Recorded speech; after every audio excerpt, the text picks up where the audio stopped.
Wala. Leopold igny mo falosogno. Hempaka zaho amin'ologno igny. Oh!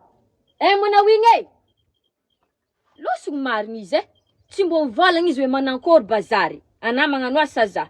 Izegny mekimeky andinany toaka fô raha mahameky azy ialagna agnatin'ny tragno ato.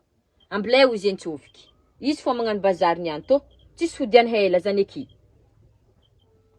Zany izy misaona zany. Wah! Telefone anazy tavela tô. Tempisy zany agnarana anahy agnaty repertoire Leopold. Zay zalaholo misy andro zaholo vady natany tempisy. Tempiso. Za zany tany Leopold tempiso. Mamparary fagnahy anahy. Telefone naha mamani. Eza zinty, nadigna kuziny. Andraso. Azovy agnarako agnatin'ny repertoire ana. Malala vadiko. Zany agnarana izy io ka. Za iro mekimeky malo he. Mbola tsy meky. Tempiso agnarana anahy ka agnatin'ny repertoire ka Leopold. Zi bakaro maty baka tegna marigny mahimby tempiso antragnontsika natako tempiso feky agnarana na hoe zah namo igny. Azafady soloagna sto sérieux. Ya soloafo. Zala anaro saro tondra raha hely magnano to. Ike.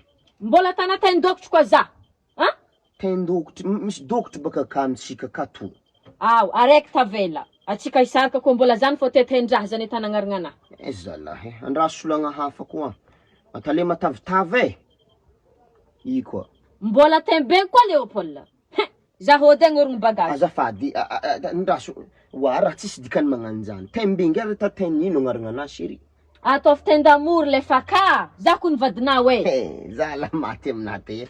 Ata tendamour agnarana ana. Ia. Iara so ya maman tendamuru andraso tazana agnarana ana. Anafa za miady gote.